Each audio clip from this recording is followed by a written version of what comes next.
We've just gone to the first break on day 7 of the Undercover Policing Inquiry, Tranche 3, Phase 1. I've just noticed that the Facebook Live is... there we are. We have started properly. Joined once again with Eveline Lubbers of the Undercover Research Group.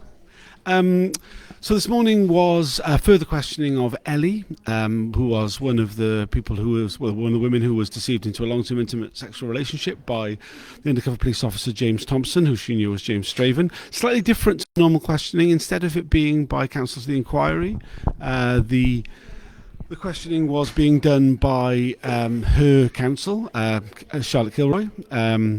So it was a bit... I don't know, more sympathetic. I don't know if that's the right term, but certainly slightly different. Went through a lot of the communication that she'd had from James Thomson. I mean, we just basically heard a lot of, like, just his sexual frustration and, like, innuendo and all the, like, yeah, the growth. Like, the emails that he sent her, just, like, kind of asking for naked pictures, talking about her ass. I mean, it was all pretty gross, right? It was, and also it was very good that her own lawyer was doing it, because there were so many intimate details. But it's very important to realize that most of these emails were written after his deployment ended, and he claimed to have moved to the United States while he hadn't. So he was just keeping her on a how do you say that, on a leash? Leash, yeah. So he was like, he kept making appointments with her and seeing her, and they would be like, like they wouldn't always sleep with each other, but it would be flirtatious. It would be like a couple. And he wrote to her how much he needed her and missed her. So she, in fact, over a decade, had this feeling that the relationship was ongoing and that that he was there for her. So he robbed her of 12 years of her life. 16. 16. Yeah, well, 16 including the deployment, but after... No, 18 including the deployment. Oh my God. It's like I didn't have that detail, but it's like I've said this before, but every time you think you've seen the worst, there's another level of lies and manipulation and just self-satisfaction and all that time he was like. He was like working at the university. He traveled the world. He sent her all kind of pictures of where he was, and he was basically living the life of a policeman. And later on as an academic, well, she thought he was sort of her boyfriend, and he was like in a film company in Los Angeles. Yeah, no, I mean, when you look through the timetable of it, I mean, it is particularly gross. So just to recap, that they had a relationship between 2000 and 2002. It was just over a year. He stayed in contact until 2018, 16 years after he supposedly left to live in the United States, which he never actually did. He informed Ellie that he was an undercover police officer in 2018, asked her not to tell anybody else. But like, throughout obviously the undercover police units kind of got exposed in late 2010, early 2011. He continued his contact with her all throughout that.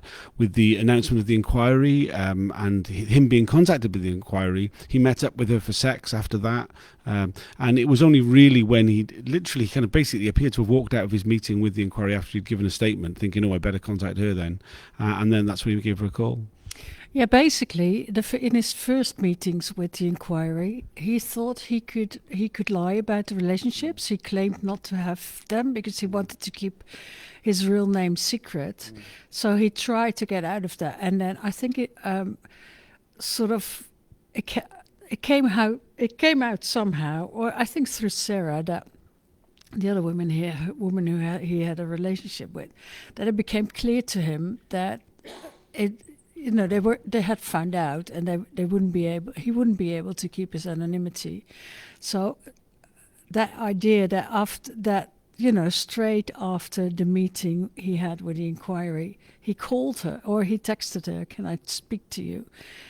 And then that detail, his first encounter with the inquiry, he met up to have sex with her, like sort of last opportunity, like like make the most of it while I still can. It's like, it's so sick. It's so, it's like, someone was tweeting, Jessica. It's a sex ring. It's a sort of condoned sex ring. The Metropolitan Police, they should have known, but they didn't, and they didn't keep any control over their former undercovers. It's just so unbelievable. He's such a liar. Yeah. So like on during that 30-minute conversation he had with Ellie when he confessed that he was an undercover officer, he didn't express any sort of remorse. He didn't act like he did anything wrong. He didn't apologise to her. He kind of made some light-hearted comments about some dreary Englishman in a raincoat might be in touch to tell her about the inquiry, and they'd probably tell you my real name. He didn't volunteer any information himself. He said he couldn't tell her things. I mean, we get very much the impression of a man whose arrogance is really quite extreme.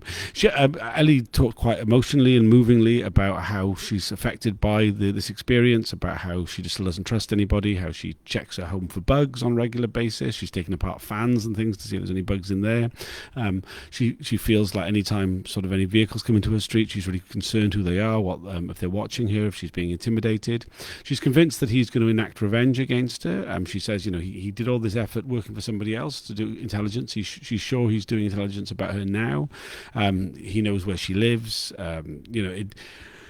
She feels it's entirely credible that there will be some negative repercussions for her for taking part in the inquiry from him. She doesn't see that changing. She broke down while she was explaining this, just towards the end. It was quite moving to witness. Obviously, we're only hearing her voice. We don't actually get to see her. As I understand it, from Wednesday, we will be able to see James Thomson give evidence. However, it appears that he probably won't be being broadcast. That possibly might change, but if you want to see him in person, you need to come along. We are going back into the hearing room fairly soon for a procedural hearing, which is about the calling of HN81, Dave Hagan. He's trying to get out of giving evidence, claiming that he's got complex PTSD. There will be representations given from the lawyer Imran Khan, trying to sort of challenge that. What can the inquiry do to try and get him to give evidence? We'll see how that goes. Anything you want to add before we go back in? No, but I do think that this testimony kind of makes it so urgent that we need to hear from undercovers themselves, and they need to be held to account. Not just the undercovers, but also their managers and those higher up, because it's so incredible what they did.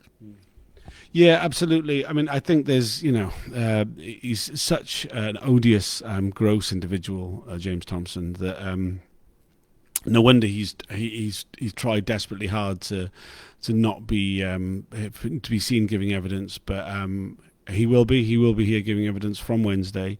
If you are able to attend to see it, I'd recommend you do so. I'll do another update at lunchtime after we've had this procedural hearing. Hopefully something useful will come out of that. I'm not sure if it will. You never can tell. But it's useful that it's actually happening. There's another witness tomorrow. There's a new witness being added, as well as hearing from Lisa Crossland, who is a relative of Kevin Crossland, whose identity James Thomson stole.